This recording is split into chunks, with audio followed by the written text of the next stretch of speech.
RCB RCB RCB ఎక్కడ విన్నా ఇదే పేరు వినబడుతుంది. ఎందుకు ఆ టీం అంత స్పెషల్ అని అంటే, hi guys, welcome to our channel Abhi the OG.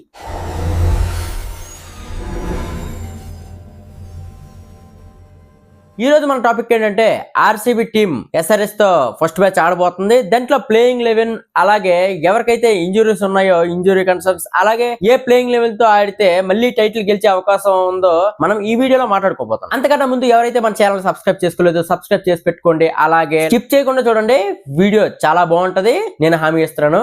RCB మళ్ళీ సెకండ్ టైటిల్ గెలుచుకోబోతుందా అనేది మనం మాట్లాడదాం. అంత స్ట్రెంత్ ఉందా ఈ టీమ్ లో అంటే ఖచ్చితంగా ఉంది. ఎందుకు చెప్తానంటే గత సీజన్ కూడా ఆన్ పేపర్ అసలు టీం చూస్తే ఇది టైటిల్ గెలుస్తుందా, ఈ టీం మళ్ళీ పోయినట్టే, మళ్ళీ ఏ సిఎస్కేనో ముంబైయో ఏదో పెద్ద టీం గెలుస్తుంది, ఆర్సీబీ గెలిచే అవకాశాలు లేవు అని చాలా మంది ఫ్యాన్సే కాదు చెప్తున్నాను కదా, చాలా మంది క్రిటిక్స్ అలాగే క్రికెటర్స్, మాజీ క్రికెటర్స్ మాట్లాడుకున్నారు. అసలు క్వాలిఫై అవుతుందా అని అంటే ఈ టీం తో అసలు క్వాలిఫై కాదు కదా, అసలు సరిగ్గా ఆడలేరు, విన్ పర్సంటేజ్ కూడా చాలా తక్కువ ఉంటది, అసలు గెలవలేరు అనే టీము ఆన్ పేపర్ లో చాలా వీక్ గా ఉండేది. కాకపోతే కప్ అయితే గెలిచింది. అది లక్ కాదు, hard work and players commitment. ఎప్పుడైతే ఆన్ పేపర్ ప్లేయర్స్ అందరూ పెద్ద పెద్ద స్టార్ ప్లేయర్స్ ఉంటారో అప్పుడే గెలుస్తుంది అనుకోవడం మన పొరపాటు. ఇక్కడ ఏంటంటే స్టార్ ప్లేయర్స్ లేకపోయినా ఉన్నారు, కానీ ఎక్కువగా ఆన్ పేపర్ టీం మొత్తం చూసుకుంటే స్టార్ ప్లేయర్స్ అంత పర్ఫెక్ట్ గా లేరు. ఎగ్జాంపుల్ జితేష్ శర్మ ముందు అంతగా ఆడి ఏదో టీం ని గెలిపించి అంత స్టార్డమ్ అయిన ఉండే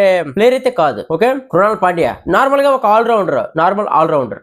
హార్దిక్ పాండ్యా అంత కాకపోయినా లివింగ్ స్టోన్ మీకు తెలుసు, తను ఆన్ పేపర్ లో చాలా బాగానే ఉంటది, కానీ బయటకు వచ్చి చూసరికి అంత మంచి ప్లేయర్ అయితే కాదు. ఫిల్ సాల్ట్ మనకి మంచి ప్లేయర్ అయినప్పటికీ తనకుండే స్టార్డమ్ అంతగా లేదు. మంచిగా ఆడతారు ఓకే, కానీ ఇంకో విషయం చెప్పాల్సింది ఏంటంటే ఆర్సీబీలో ఏదైనా ట్రంప్ కార్డ్ ఉన్నాడు అంటే అది ఒకటే, Virat Kohli.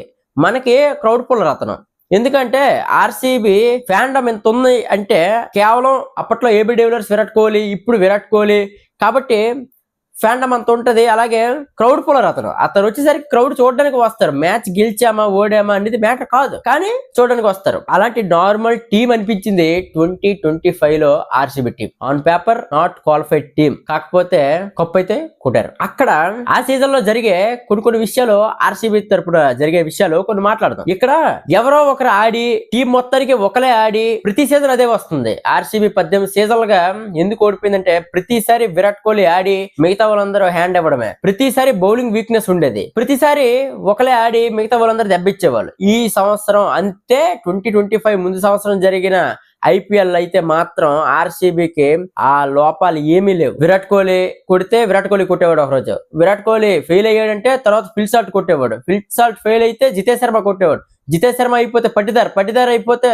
Shepherd, Tim David, అందరూ కాంట్రిబ్యూట్ చేశారు. ఇప్పుడు టీం గెలుస్తుంది. ఇన్ని రోజులు ఒకలే ఆడేస్తే టీం గెలిచేస్తుంది అంటే ఏ టీం అలా గెలదు. టీం ఎఫర్ట్ ఉంటేనే, ఆల్రౌండర్ పర్ఫార్మెన్స్ ఉంటేనే గెలుస్తుంది. ఇక మెయిన్ కారణం ఆర్సీబీ 2025 లో కప్పు గెలుచుకోవడానికి కారణం 70% వరకు ఒక వ్యక్తి అయితే ఉన్నాడు. విరాట్ కోహ్లీయా? కాదు, జాస్ హేజల్వుడ్. అసలు మనకి హేజల్వుడ్ ఎలాంటి అంటే నార్మల్ గా చూస్తే on paper Hazlewood normal bowler అన్నట్టు కనిపిస్తాడు. కాకపోతే ఎంత మంచి బౌలర్ అంటే మనకి బూమ్రా ఎలాగో ఇండియన్ టీం కి బూమ్రా ఎలాగో ఆర్సీబీకి హేజల్వుడ్ అలాగా ఆస్ట్రేలియాకి ఆర్సీబీ నార్మల్ గా కనిపిస్తాడు అంతే. ఇప్పుడు బూమ్రా అంటే ఒరే బూమ్రా రా అంటాం, కానీ హేజల్వుడ్ కి అంత హై పొటెన్షియల్, అంతగా మనం హేజల్వుడ్ అమ్మో అన్నట్టు అనుకోం, నార్మల్ గా ఉంటుంది. కాకపోతే 2025 ఐపీఎల్ గెలవడానికి మెయిన్ కారణం అయితే హేజల్వుడ్ ఖచ్చితంగా చెప్పగలం. ఇంకొకటి, ఆ సంవత్సరం అది పక్కన పెడితే ఈ 2026 ఇలానే ఉంటదా, టీమ్ లో చేంజెస్ ఏమైనా ఉన్నాయా, ఇంజురీ కన్సర్న్స్ ఏ ప్లేయర్స్ అయినా ఉన్నారా అంటే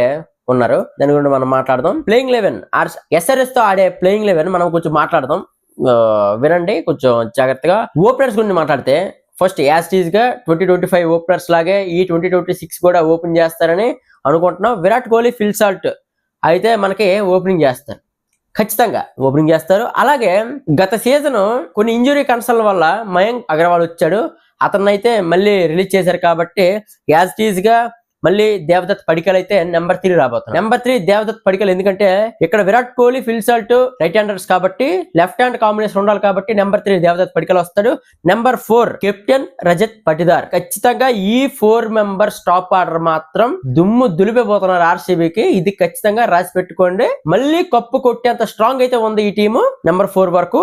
ఓకే, దాని తర్వాత జితేష్ శర్మ. ఇక్కడ కొంచెం చిక్కొచ్చి పడింది. జితేష్ శర్మ ఏంటంటే నార్మల్ గా ఇప్పుడు ఏడాది అంతా ఇయర్ మొత్తం ఆడి ఒకేసారి ఆడండ్రా అంటే ఆడే ప్లేయర్ అయితే కాదు. ఎందుకంటే మ్యాచ్ ప్రాక్టీస్ లో ఉండవు. అలాగే ముందు జరిగే ఎమర్జింగ్ ఆసియా కప్ లో తను అసలు ఫామ్ లోనే లేడు, అంతగా పెర్ఫామ్ చేయలేదు. అందుకు తను కొంచెం డౌట్ గా అనుకుంటాను నేను. కాకపోతే నెంబర్ 5 అయితే జితేష్ శర్మ కన్ఫర్మ్ గా వస్తాడు. అలాగే నెంబర్ 6 కృణాల్ పాండ్యా. కృణాల్ పాండ్యా అయితే మాత్రం ట్రంప్ కార్డ్ అయ్యే అవకాశం ఉంది ఆర్సీబీకి. ఎందుకంటే అతను స్పిన్ ఆల్రౌండర్, లెఫ్ట్ హ్యాండర్ కూడా. స్పిన్ ఆర్థోడాక్స్ స్పిన్, మనం ప్రాపర్ గా spin, leg spin, of spin కాకుండా ఇతను స్పిన్ లో కూడా బౌన్సర్లు, యార్కర్లు వేసే ప్లేయర్. నాకు తెలిసి గత ఏడాది ఆర్సీబీ కప్పు గెలవడానికి కారణం కూడా ఆల్మోస్ట్ హ్యాజల్వుడ్ తర్వాత కృణాల్ పాండ్యా ఆల్రౌండర్ పర్ఫార్మెన్స్ తో దొల్లగొట్టేశాడు. నెంబర్ 6 అయితే Krunal Pandya. Number 7 Tim David గాని రొమానియో షెఫర్డ్ గాని ఇద్దరులో ఎవరో ఒకరైతే ఖచ్చితంగా ఉంటారు. ఎందుకు అంటే ఇక్కడ టిమ్ డేవిడ్ స్పిన్ ఆల్రౌండర్, అంతగా మనకి బౌలింగ్ వేయకపోవచ్చు. టిమ్ డేవిడ్ అయితే మాత్రం నాకైతే వీళ్ళిద్దరిలో షెఫర్డ్ అయితే మంచి ఆప్షన్ అనిపిస్తుంది. ఎందుకంటే ఫాస్ట్ బౌలింగ్ వేయగలడు, అలాగే మంచి హిట్టర్ కూడా. బేభత్సమైన కరేబియన్ హిట్టర్ అంటే రొమానియో షెఫర్డ్ మంచి ఫామ్ లో ఉన్నాడు. వరల్డ్ కప్ లో కూడా మంచి నాక్స్ ఆడాడు, చాలా మంచి ప్లేయర్. ఓకే, ఇక ఇంకొక విషయానికి వస్తే సెన్సేషన్ అన్నమాట.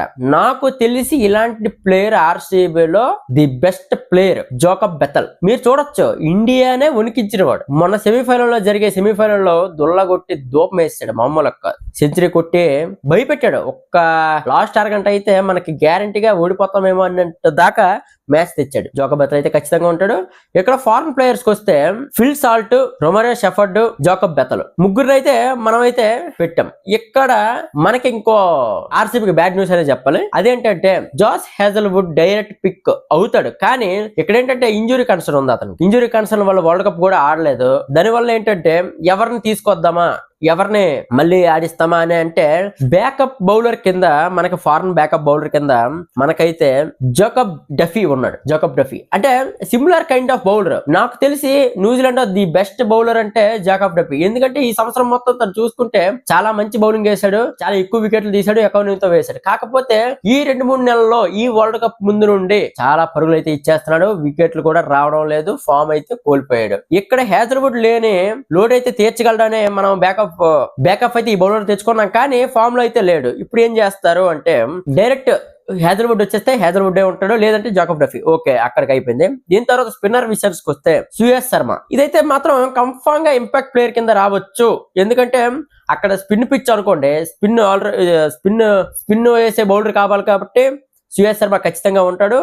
అలాగే ఒకవేళ అది ఫాస్ట్ బౌలింగ్ పిచ్ అయితే మాత్రం ఎస్ దయాల్ గానీ అభినందన్ సింగ్ గానీ వచ్చే అవకాశం ఉంది. ఎస్ దయాల్ ప్లేయింగ్ లెవెల్ అయితే ఉంటాడు, కాకపోతే అక్కడ ఏంటంటే భువనేశ్వర్ ఉన్నాడు కాబట్టి, భువనేశ్వర్ కూడా చాలా ఎక్స్పీరియన్స్ క్యాండిడేట్ కాబట్టి ఇక్కడ ఎస్ దయాల్ కూడా ఈ ఐపీఎల్ కొన్ని మ్యాచ్లు మిస్ అయ్యే అవకాశం ఉంది. కాబట్టి అభినందన్ సింగ్ అండ్ భువనేశ్వర్ కుమార్ బౌలింగ్ లో కీ బౌలర్స్ గా మారబోతున్నారు. ఇది ఆర్సీబీ తాలూకా ప్లేయింగ్ 11 వర్సెస్ ఎస్ఆర్హెచ్.